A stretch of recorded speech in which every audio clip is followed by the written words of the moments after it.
Sekarang mari kita bicara tentang kain kabung.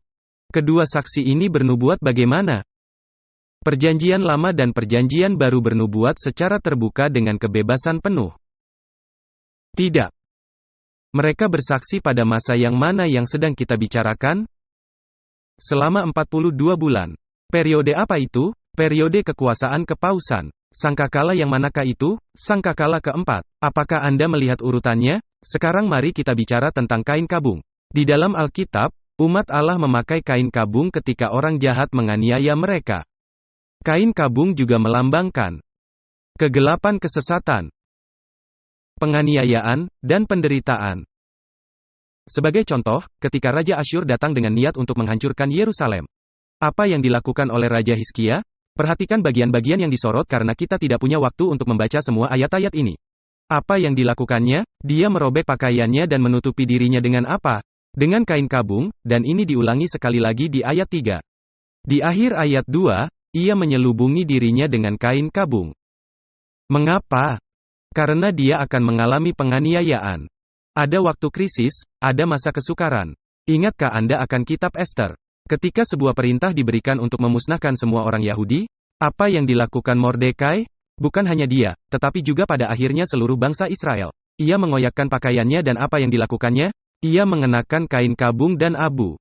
Dan kemudian ayat 2 sekali lagi menekankan bahwa ia mengenakan kain kabung, dan apa yang dilakukannya? Orang Yahudi, apa yang mereka lakukan? Ada perkabungan yang besar di antara orang Yahudi, mereka berpuasa, menangis dan meratap. Dan mereka mengenakan kain kabung dan abu. Apakah Anda bisa menangkap gambarannya? Jadi, bagaimana kedua saksi bersaksi selama 42 bulan? Secara terbuka, bukan? Dengan kebebasan penuh. Tidak, mereka bernubuat dalam kesusahan. Dalam kesakitan, dalam penderitaan, karena mereka sedang dianiaya. Ngomong-ngomong tentang kain kabung. Penekanan kain kabung adalah pada kegelapan, ketidakjelasan. Perhatikan Yesaya 50 ayat 3. Aku mengenakan kepada langit, dengan apa? Ada paralelisme yang identik, dengan kegelapan, dan menyelimutinya dengan kain kabung. Jadi kegelapan diidentikan dengan apa? Kain kabung. Dan tentu saja Wahyu 6 ayat 12. Maka aku melihat, ketika anak domba itu membuka meterai yang ke-6. Sesungguhnya terjadilah gempa bumi yang dahsyat dan matahari menjadi hitam bagaikan karung rambut. Jadi kain kabung juga melambangkan kegelapan. Apakah Ellen White mengatakan kepada kita bahwa kedua saksi itu bernubuat dalam kegelapan selama 1260 tahun? Tentu saja. Sekarang mari kita baca beberapa pernyataan dari roh nubuat. Setan tidak hanya menuntun dunia sebagai tawanan. Tetapi tipu dayanya juga sedang meracuni gereja-gereja yang mengaku sebagai gereja Tuhan Yesus Kristus. Kemurtadan yang besar akan berkembang menjadi kegelapan yang pekat seperti tengah malam. Tidak dapat ditembus seperti karung rambut. Apakah Anda paham yang dilambangkan oleh karung rambut? Melambangkan apa? Kegelapan yang pekat seperti tengah malam karena kemurtadan yang besar. Bagi umat Tuhan, ini akan menjadi malam yang seperti apa? Kain kabung tidak hanya melambangkan kesalahan, tetapi juga melambangkan fakta bahwa akan ada apa? Pencobaan, malam apa? Ratapan, malam penganiayaan demi kebenaran. Namun, dari malam kegelapan itu, terang Tuhan akan bersinar. Perhatikan pernyataan selanjutnya.